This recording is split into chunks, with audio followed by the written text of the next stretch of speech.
मैं चाहता हूं कि आपका सिलेबस टाइमली कंप्लीट हो और आपको रिवीजन का भी पूरा टाइम मिले यार। Revision is the most important thing in JEE preparation. इस बात को तुम समझ गए होगे अभी तक। ड्रॉप ईयर में जिन बच्चों ने देखो 12th तक तैयारी करी थी, उनमें से बहुत बच्चे ड्रॉप इसलिए ले रहे हैं क्योंकि उन्होंने रिवीजन ढंग से नहीं किया। बता दो बात सही है कि नहीं? तैयारी तो करी थी सर 2 साल, बट रिवीजन के टाइम हम डगमगा गए और वो 2-3 महीने बर्बाद हो गए, 1-2 महीने। सिलेबस के बाद हम बोर्ड में, प्री बोर्ड में, प्रैक्टिकल में लग गए, उलझ गए और सर रिवीजन ढंग से नहीं कर पाए। तो रिवीजन सबसे इंपॉर्टेंट चीज होती है जेई की तैयारी में। तो इसीलिए हमें कोशिश ये करनी है कि टाइमली सिलेबस खत्म करके बेटा 1 महीना लास्ट का पूरा डेडिकेटेडली रिवीजन के लिए रखना है।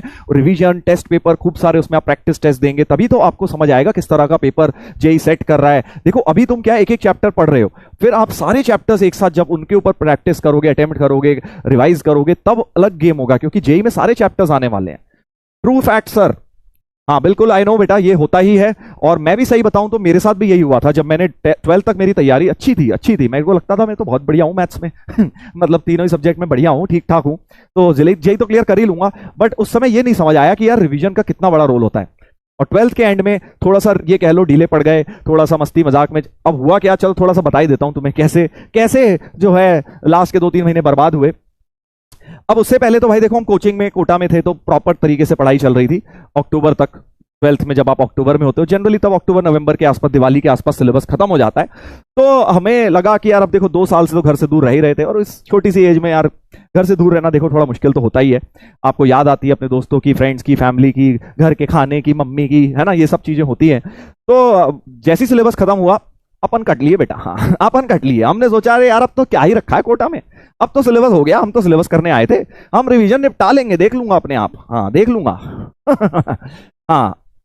तो भाई साहब ठीक है, हमने ऐसा नहीं है कि पढ़ाई नहीं करी, उस टाइप के नहीं थे ना, हम पढ़ाकू बच्चे थे, हाँ सिंसियर बच्चे थे, तो पढ़ने लिखने तो लगे, हमने जेन्युइनली पढ़ना शुरू किया। बट हुआ क्या कि अब स्कूल तो 2 साल जाते नहीं थे, फिर अपना जो डमी स्कूल था वो धीरे धीरे रेगुलर हो गया अक्टूबर के बाद, है ना, प्रैक्टिकल, प्री बोर्ड।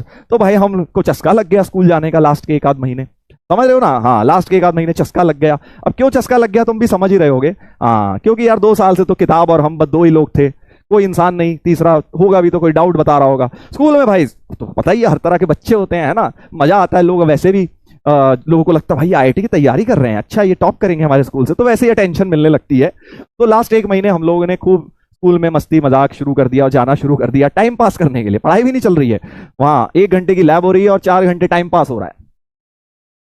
हाँ सेम सिचुएशन सर हमारे साथ भी यही हुआ सर। हाँ तो बस ऐसा ही कुछ समझ लो, हाँ ऐसा ही कुछ समझ लीजिए।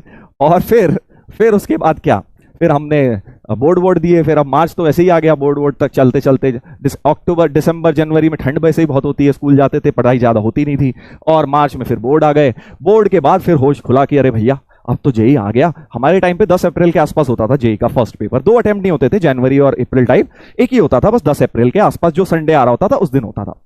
तो अब कितने ही दिन रह गए थे, बोर्ड खत्म हुए 20-25 मार्च को, अब 10 अप्रैल को तो पेपर ही था। तो भाई साहब फिर उस दिन आंखें खुली हमें, तो पता उस दिन तक मुझे लग रहा था अरे मेरा तो हो ही जाएगा, आराम से हो जाएगा। फिर जब भाई साहब स्क्रीनिंग दिया, 10 अप्रैल को था मेरा, 2005 शायद 10 अप्रैल ही थी वो, जो भी संडे था 2005 में वाला, तो भाई साहब स्क्रीनिंग में ही हालत खराब, सवाल ही नहीं सॉल्व हो रहे। मतलब एडवांस तो छोड़ दो, स्क्रीनिंग जो फर्स्ट लेवल होता था उसी के सवाल सॉल्व नहीं हुए।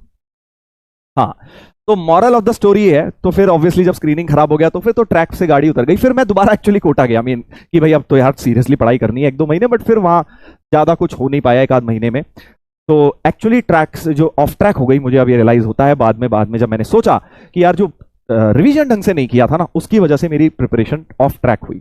ये गलती फिर मैंने नेक्स्ट ईयर नहीं करी। मैं समझ गया था तो दूध का जला जो होता है वो छाछ भी बेटा फूक फूक के पीता है, तो अपन ने यही किया। हाँ हमने यही किया। हाँ 12th में परसेंटेज तो यार याद नहीं है, वैसे आ ही गए थे, ठीक ठाक ही आ गए थे।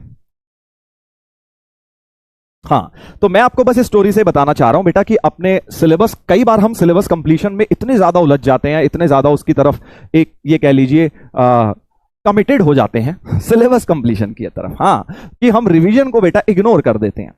तो ध्यान रखिएगा, if syllabus is the girlfriend then revision is mummy papa, तो don't ignore, okay, because that is the most important thing in life. समझ गए ना? दोनों तरह से देखो समझा दिया मैंने तुम्हें, प्यार से भी और तुम्हारी भाषा में भी। आई होप अब आपको समझ आ गई है मेरी बात। जल्दी बता दीजिए जिस जिसको समझ आ गई है कि रिवीजन की इंपॉर्टेंस क्या है। देखो कितनी बढ़िया, ऐसे कोई समझाता है तुम्हें? ये बताओ, ऐसे आज तक किसी ने समझाया है तुम्हें रिवीजन की इंपॉर्टेंस? ये बताइए। यस सर, समझ गए? वाह सर, मजा आ गया। हाँ सर, बहुत बढ़िया बहुत बढ़िया।